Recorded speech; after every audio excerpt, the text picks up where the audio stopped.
Yung mind ko, sir, focus na ako, sir, sa ginagawa ko. Kasi pag wala kang focus, sir, mamamatay ka doon, sir. Tatawid ka block by block, sir, na nakaganon, na-open yan, isi-secure mo pa fire, tapos may putok talaga yun, sir.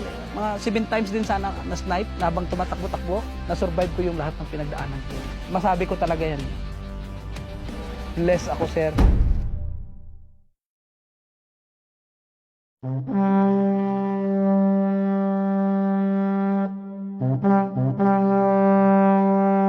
Ang mission ko talaga, sir, is i-continue yung advocacy ko para sa Filipino people. Handang ibigay yung buhay sa ano. Pag nagkamali ka dyan, sir, goodbye.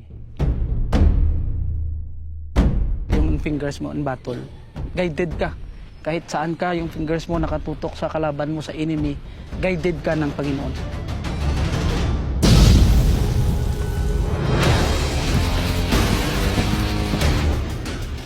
Search! Secure! Search! Secure! O, mag-ingat lang, tropa.